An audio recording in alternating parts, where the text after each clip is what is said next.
the cost advisory services actually does. Okay, I'm just going to read their scope of service. They're stating that they will perform and carry out in good and professional manner the following services. They'll develop an annual central service cost allocation plan based on actual cost incurred in fiscal years 20, 21, and 22 that appropriately document the various costs expended by the county to support and administer general fund and non-general fund programs. Each year's plan will contain a determination of the allowable costs of providing each supporting service in accordance with the provisions of 2 CFR Part 200.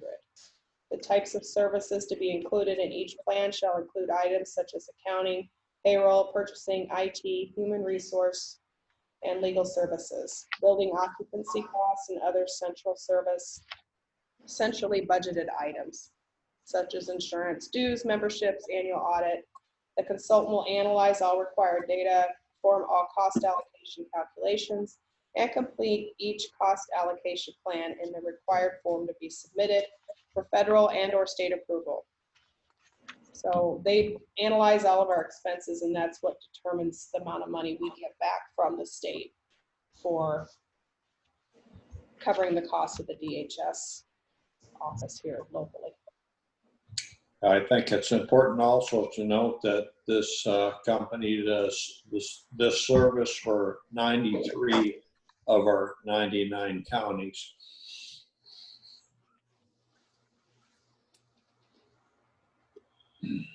I'll make a motion to approve the cost advisory services contract renewal. So Neil, what do the other 6 do? I don't know. I think there's you know, like 6 counties that probably do it themselves or have another company do it. I'm really not sure, Dean. So this is voluntary, correct? I mean, it's not mandated that we do this. It is mandated. What is mandated? Okay. What they give us is up to do is mandated. How we get it done is not mandated. Gotcha. All right. I think if we didn't have this company do it or another company, we'd have to have our auditors do it, and then we'd be paying this fee through our auditors, if I'm not mistaken.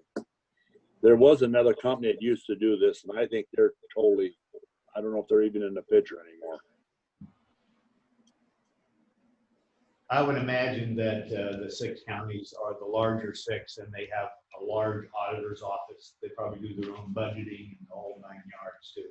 So to save all those services, this is probably a cost-effective way for the rest of us to get it done.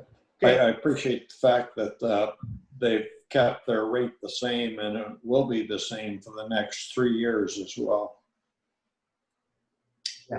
I'll move that we approve that contract with cost advisory services. Give him the second. I will second that. We already had a motion. We have a motion and a second already. Huh? Yeah, Gene made the motion, and then Gene made Right. the motion. Okay. Let's go. All right. We'll call for the vote. All those in favor say aye. Aye. Aye. And opposed? Motion carries. Can I get your signature, Rich? Yes. Next thing up is the jail change order.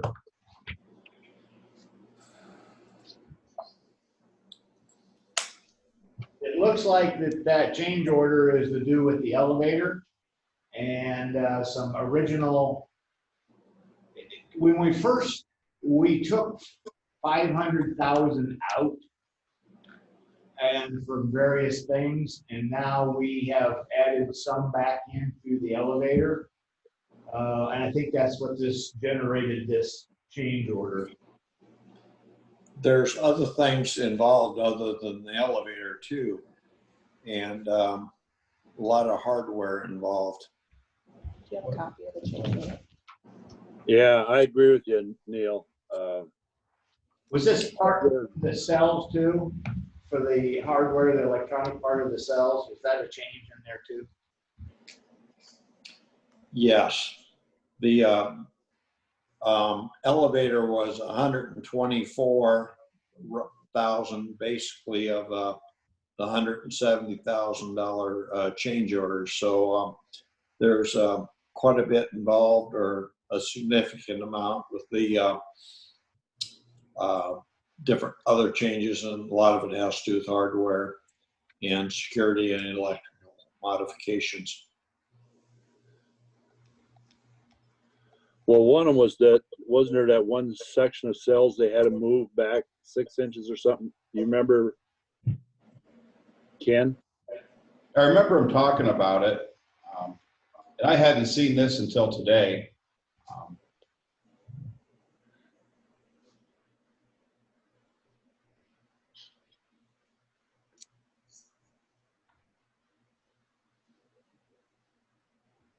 So a lot of this stuff, I have no idea what they're quite talking about even. So what about item number 6? Well, I think that's the one I was talking about, Dean. There's one place there, they had to move them, I think 6 inches or something, because of some mechanical or something, if I remember right. It's hard to read. Number 6 is modular cell revisions. I can't remember if that was because of a hardware issue or if it came down to adding a little extra square feet to meet the state standards.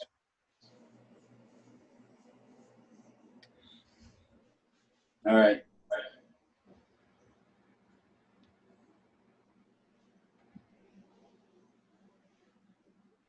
Is this a big hurry to have this approved?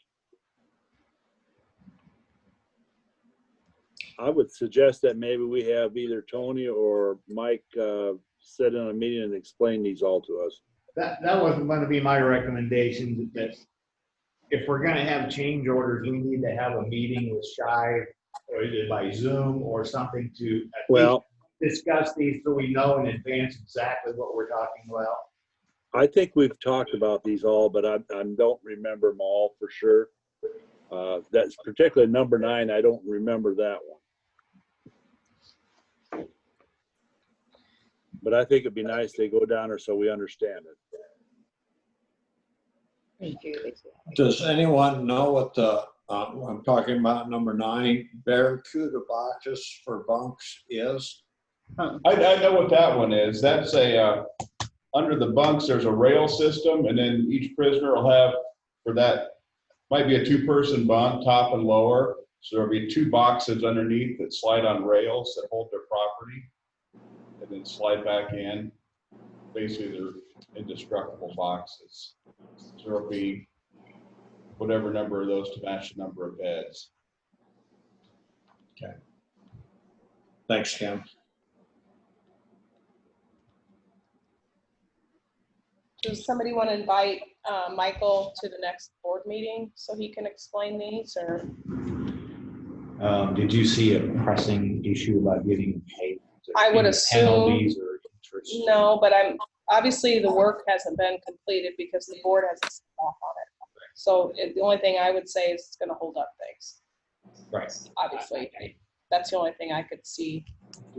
Do we not have a Shy next week?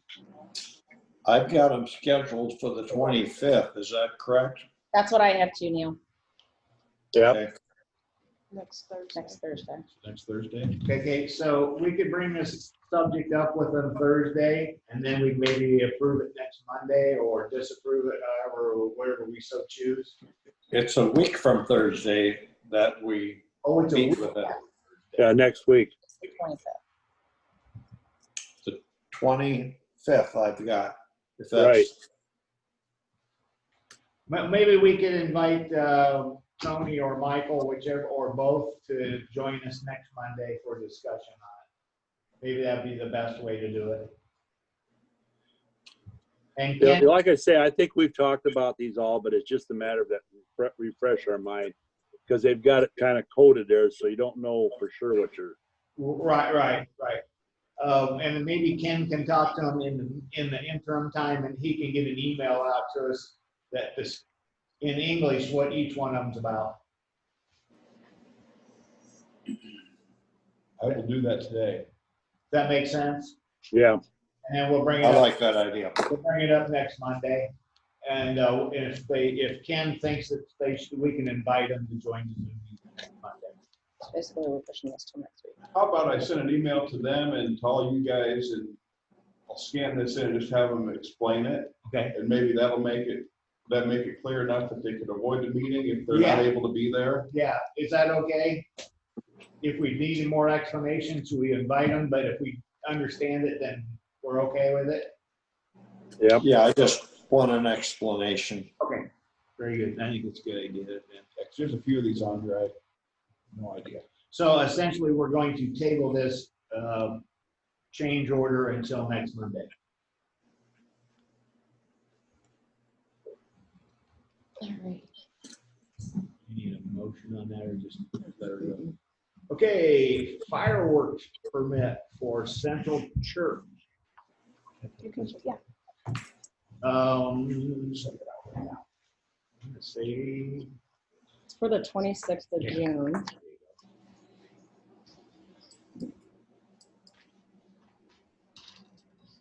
You would What they do is they have a big fireworks stand. Oh, is this to sell? They sell This and, is just a display. and what they're Gotcha. going to do that day is if you come in and want to purchase, they're going to say, this is the package you bought. They're going to set one off. So you can see.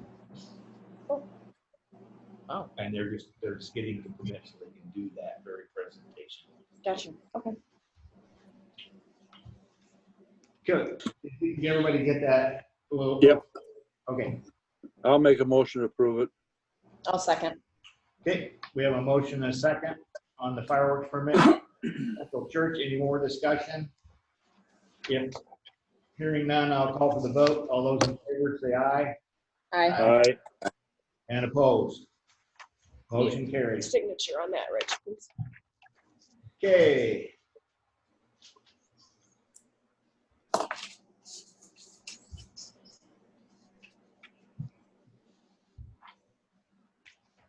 Okay, the next thing up are some manure management updates, and there are several today. Alan Eichide, Section 7 of Roselle. It's an updated soil samples. Ben Clucky, Section 33 of Eden, is via manure analysis. Birch Pork, Section 31 of Arcadia is a no change. Brandon Kirkhoff, Section 7 of Eden, is updated soil samples. JMK Finishers, Section 13 of Ewald, no change. Joseph Reesberg, Section 32, Roselle, updated soil samples. Meyer 2, Section 14 of Sheridan, updated soil samples. Pig Haven, Section 14 of Glidden Township, updated soil samples.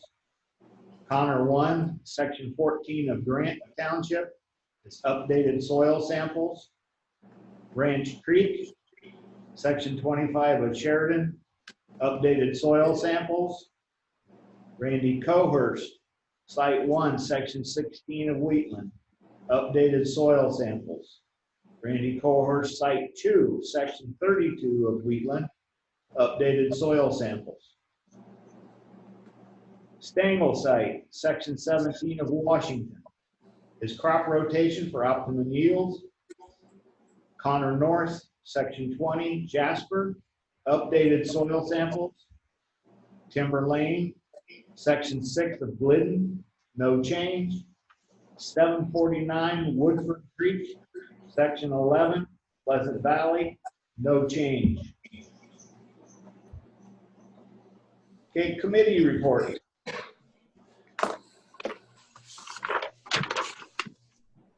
I'll start. Neil here. Apparently, we gotta stop at the courthouse and sign some documents as the rest of you have. This week, I'd like to do the radio and newspaper. And on Friday, I have the second judicial district meeting. And That's my committee reports. I can go next. Last week, I had CADC meeting, and we had DMAC there. Not only our local, but also the president, Rod Dennis, was there. And they talked about their project that they're going to do in Carroll. It's a $4 million project that was awarded to Bading as of the night before our meeting. And they plan on starting the end of the summer and being done by May of 2021. The president then went through a lot of the programs that DMAC does, and you know, it's amazing the number of classes and programs they do.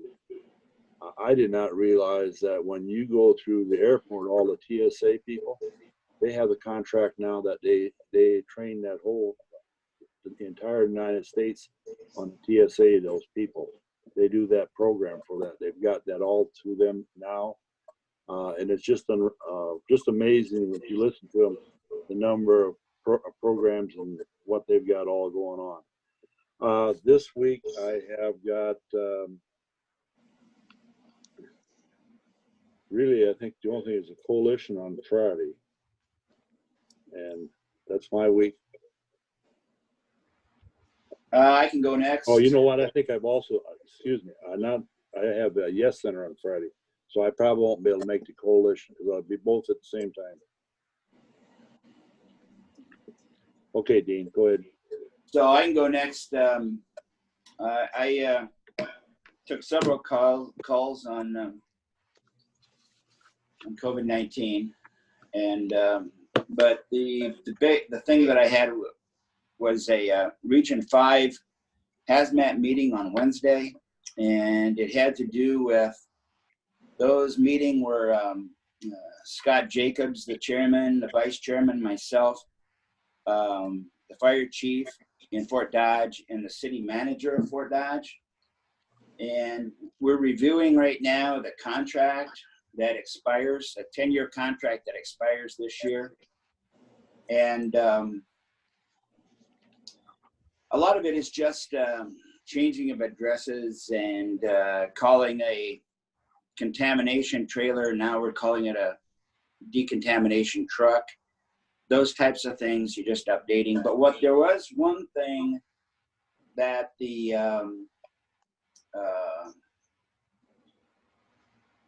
city manager brought to our attention, and I'll send the contract out. I'll have Courtney send it to you, and I'll have the highlighted section that you should read, and it has to do with the workman's comp. We've got a workman's comp issue again.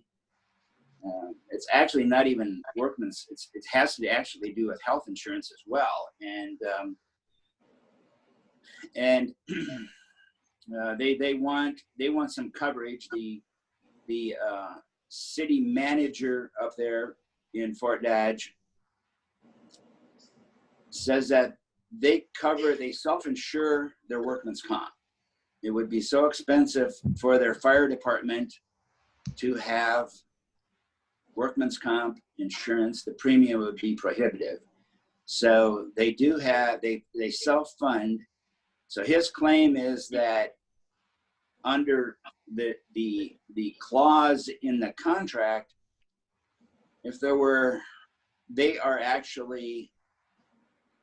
we are actually taxing the taxpayers of the city of Fort Dodge. And Scott sent it to his county attorney in Calhoun County. I sent it to John, and upon review, both our county attorneys came up with basically the same conclusion, in that the clause needs to be eliminated. So, I mean, it's like we have a contract with not all the cities, but the cities in the county for sheriff protection, for law enforcement protection. And it would be like if we had a clause in the contract saying that if they were ever injured, that those cities would have to pay some of the workman's comp. They would have to participate in that expense. And I don't think our contract says that. I'm almost certain that it doesn't. So that's kind of what we're up against. We're going to try to get this straightened out. But I don't know, does anybody have any comments on that? But otherwise, I'll send it out. If you have any questions, give me a call or a text, and I'll try to explain them. That was it with that meeting. I didn't have anything else. This week I have Conservation Board meeting tonight, and the Emergency Coalition meeting on Friday. That's it. Dean, don't be afraid to reach out to Terry Action if you need information. When we went through that the first time, he was very helpful, I thought. Yeah, and well, I think John's got it pretty well nailed down. I mean, I would like to probably on our next meeting reach out to all the other counties involved and have their county attorneys look at it and see if they come up with the same conclusion. But It would be. I don't think it's something that the city of Fort Dodge is going to want to hear. But Yeah. It doesn't make any sense to me why we should cover their workman's comp. It doesn't make any sense. Okay, very good. Dean, Yeah. when you came and signed the election paperwork, there was Yes. one copy that you didn't get signed because Rich still had it and he was signing it. So if you can stop today, if it works, that would be wonderful. And then I can have you sign the Rolling Hills 2080 too. All right. I can do that. I can go next. Last week I had Wesco, and I'm going to give you a little bit of an update. Obviously, I told you guys about how we're still doing Zoom because of the COVID outbreak over in Denison. They did nominate me to be a member of the policy and bylaws. So, and they meet once or twice a year, so it's a lighter commitment, but they did nominate me.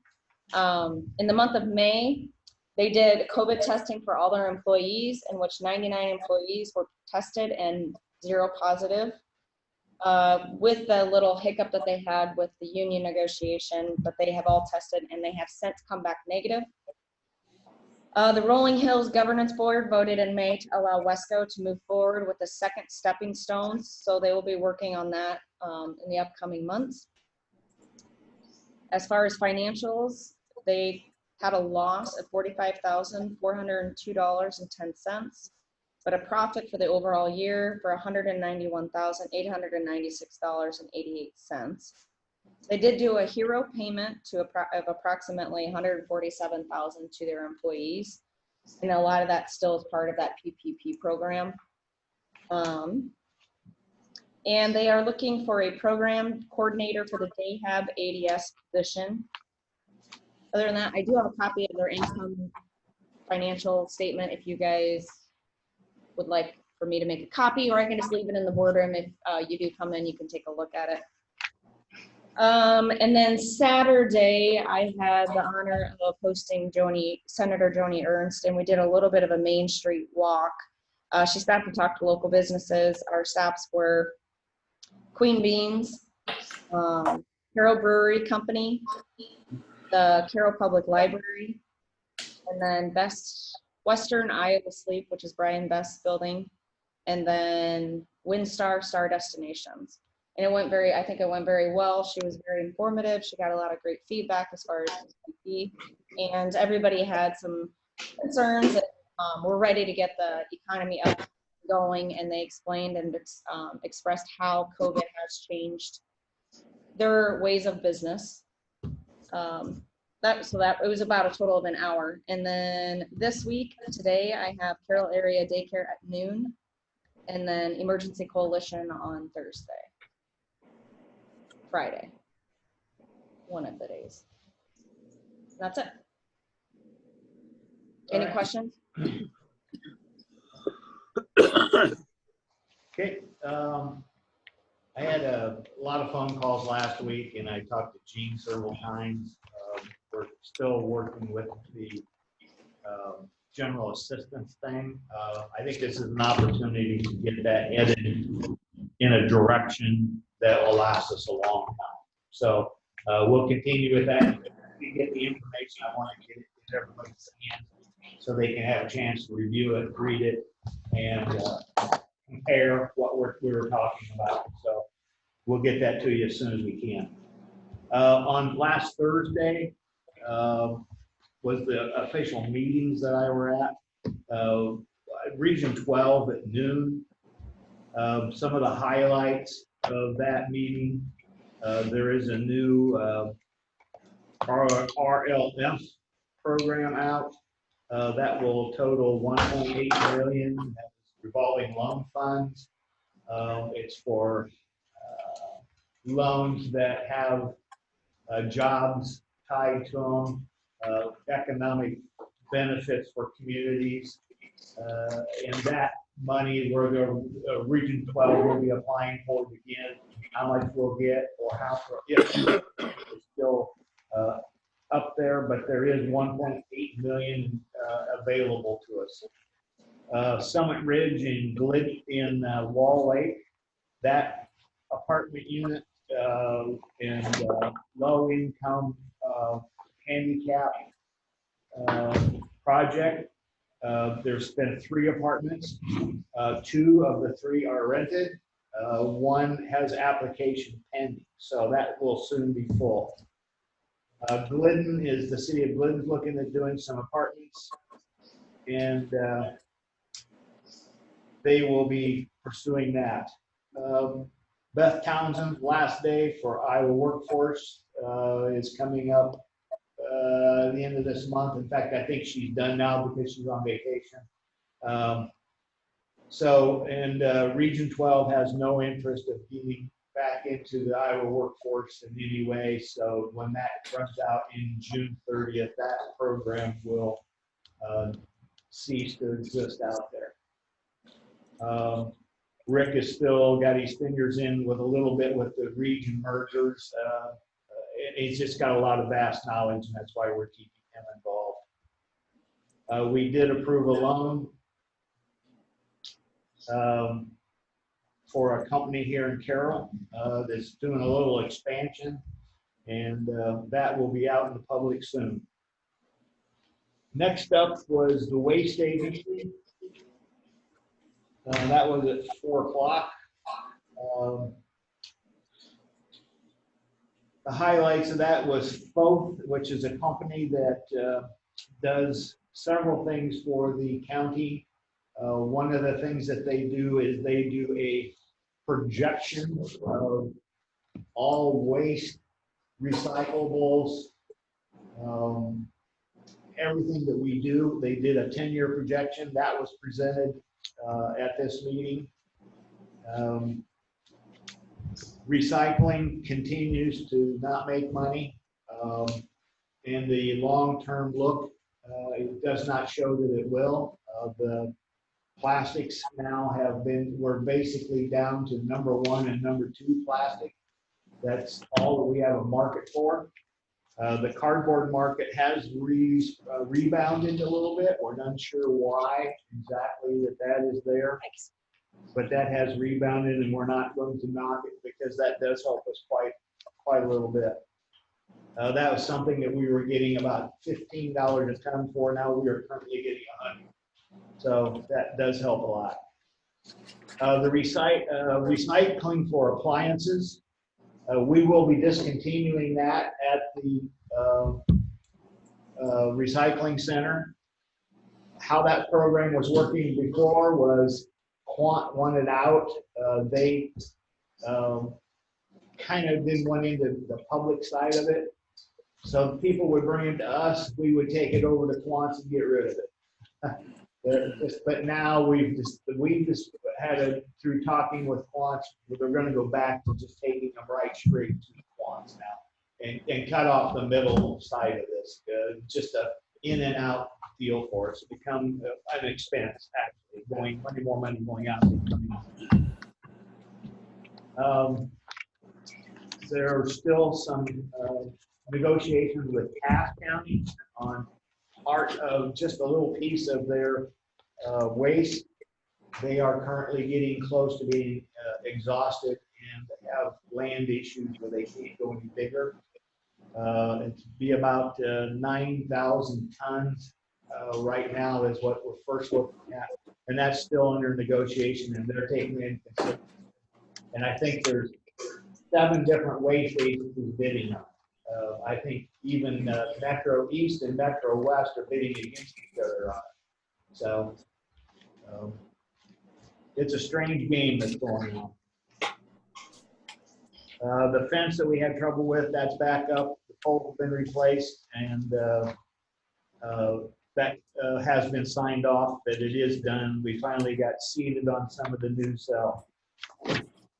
We have a leachate system program that right now we're sending our leachate to the city of Carroll, but the BODs are causing them issues. We don't want to burn up all their capacity, so we've started digging into a lagoon system for ourselves. Came in at about half as much money as I thought we were talking about. I had some concerns that it was going to be very, very expensive. And it is for about $400,000, the original quote. That's a lot of money, but I anticipated it was going to be $1 million, plus we were going to have a licensed person. We are in a different situation than cities are, so we do not have to have the license and don't have to jump through as many hoops. So it's a lot cheaper. That was last week. Upcoming this week, Tuesday, there's a DOT meeting at Manning that I might slide down to and see what their plans are for coming in and out of Manning. They're considering going from 4-lane to 2. I want to see what's going to happen to us on the county road out by the school is and you turn north. I want to get a feel for what could happen there, whether it includes that intersection, does not. And I may call Zach and see if he wants to ride along. We go down and take a look and listen to him. Tuesday, we also are going to start meeting we have been meeting every other week for the Iowa workforce. We're getting through the bylaws and the handbook right now, and I think we're really making some headway on that. The rest of the 28Es are starting to trickle in where they are signed. We're not having any problems with anybody in any region accepting each other or passing through. So we're just about got that totally completed, and I think we have till the 15th of July to finish that. So that should be cleaned up probably in the next 2 weeks. Coalition meeting on Friday. Other than that, I have nothing official, but I probably will be in contact with Gene and probably Heal maybe a little bit this week too, concerning the general assistant. These are the budgetary side of that. I think they get their input into this. And like I said, it's a good time for us to kind of look at it and get the direction that we think that program should go. So, but I will get the information out to you as soon as we get it all. Courtney, do you have anything you'd like to add? Okay. Other than that, I just have one more comment. I forgot. I participated in the DOT's virtual tour of basically Ogden to Carroll, and it was a virtual tour. So I mean, everybody was at home. So, but Rick and Chris, Rick Hunziker and Chris Whitaker from Region 12 gave a very good presentation, as well as Adam Schweers, on the necessity to 4-lane Highway 30. And I don't know, it falls on deaf ears, especially right now because of everything that's going on. Funding will be a big thing. I think all these projects will be sidelined and put off for a long time. But at least they made a very good attempt, and I thought it was very, very good. That's it. Yeah, I think you're right. The road use tax money has got everybody holding their hands now. And rightfully so. Until we get some answers, I think that's probably true. Okay, any other? Carl, is there any? Carl, we didn't have anybody online, so. Okay. We did record the second half. Okay, Neil, when you called the radio station, we did lose, Zoom had a problem with YouTube. so it's Zoom not and ours. Zoom and YouTube are having issues. We've nailed it down to those two. So, you just have to tell them, the radio station, that the second half has been recorded and we'll put it on the website later. But right now, those two are right at this moment. So anyway, very good. So were we on live stream today? No, we were not live.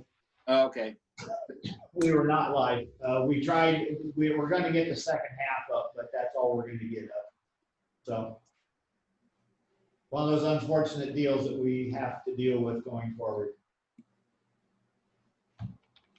I will call the newspaper, Neil. I'll talk to Jared. All right, anything else? If not, I'm looking for a motion to adjourn. So moved. Second. Well, Neil. Here. Neil. All those in favor say aye. All right. Aye. Opposed? Have a good, safe week, everyone. Stay Yeah. safe. Everybody be careful.